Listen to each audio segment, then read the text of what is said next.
Olá, Marcel, olá, internautas e telespectadores aqui do AltV Notícias, segunda edição. Nós começamos hoje os comentários de economia com uma notícia que foi manchete em todos os jornais e sites e telejornais do país, que é a deflação, ou seja, a inflação negativa de 0,23% em junho. Esse índice, que é o índice oficial, que é o IPCA, o Índice de Preços ao Consumidor Amplo, teve a deflação de 0,23%, ou seja, menos 0,23% no mês de junho, segundo dados do IBGE divulgados hoje. Isto não ocorria há 11 anos, este resultado é o mais baixo para o mês de junho desde o início do Plano Real. Além da crise, também ajudaram a segurar a inflação, especialmente no último mês, a queda nos custos de energia e a boa safra agrícola neste ano, que eleva a disponibilidade de produtos no mercado e alivia a pressão sobre os preços para os consumidores. Além dos fatores sazonais, a taxa de câmbio também contribuiu. O dólar chegou a ficar acima de R$ 4,00 no primeiro semestre do ano passado e hoje está em cerca de R$ 3,30. O outro ponto destacado é a mudança na política de preços administrados pelo governo.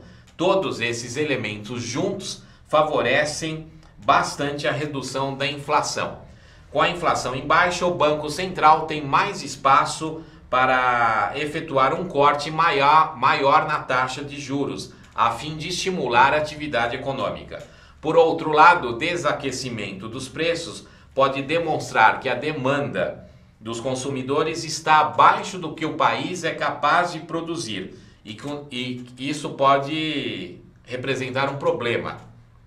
Apesar de ser interessante para o consumidor do ponto de vista de queda de preço, pode estar apontando uma anomalia de natureza conjuntural, pode ser um problema conjuntural. Outro problema que a queda de preços ou inflação baixa pode trazer é o desestímulo aos investimentos das empresas para aumentar a produção. É claro, se a produção está aquém, da capacidade instalada das indústrias, é um problema grave, que justamente pode haver uma diminuição desses investimentos para aumentar a produção, já que a demanda dá sinais de fraqueza. Esses fenômenos de deflação não estão presentes na economia aqui do Brasil de forma generalizada e são fatores conjunturais, como eu já disse. Portanto, não podem ser apontados como prejudiciais à economia. E o Banco Central estabeleceu uma meta de inflação para 2017, que é de 4,5%, como eu já venho divulgando aqui insistentemente. Esse é o patamar central da meta, que tem tolerância de 1,5 ponto percentual, ou seja, 1,5% para baixo ou para cima, podendo ficar entre 6% e 3%. Ou seja, 4,5% menos 1,5%, 3%, mais 4,5% mais 1,5%, 6%, ou seja, entre 3% e 6%. E a previsão é que essa inflação fique realmente em torno de 3% agora no final de 2017. Com isso, os gastos públicos poderão subir em até 3% em 2018, no ano que vem.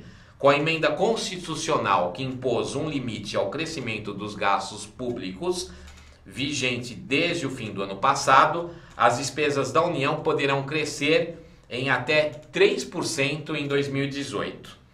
Pelas regras vigentes propostas pelo governo e aprovadas pelo Congresso Nacional, as despesas públicas podem crescer no ano seguinte, equivalente ao resultado do IPCA nos últimos 12 meses.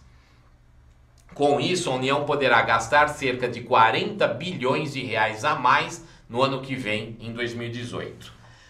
E o Ibovespa opera em alta nesta sexta-feira, com os investidores ainda cautelosos diante da cena política interna e após os resultados também do Índice de Preço ao Consumidor Amplo, que foi a deflação de menos 0,23%, que houve em junho e foi a primeira em 11 anos, como eu já disse. Às 11h45, por volta do meio-dia, o Ibovespa avançava 0,05%, ou seja, uma pequena alta e chegava aos seus 62.500 pontos. E o dólar opera em queda frente ao real, com o mercado ainda cauteloso também com o cenário político interno e também reagindo aos dados fracos envolvendo o mercado de trabalho nos Estados Unidos, vejam só, que podem limitar o aumento de juros na maior economia do mundo. Por volta do meio-dia, o dólar caía 0,35%, sendo cotado a R$ 3,29.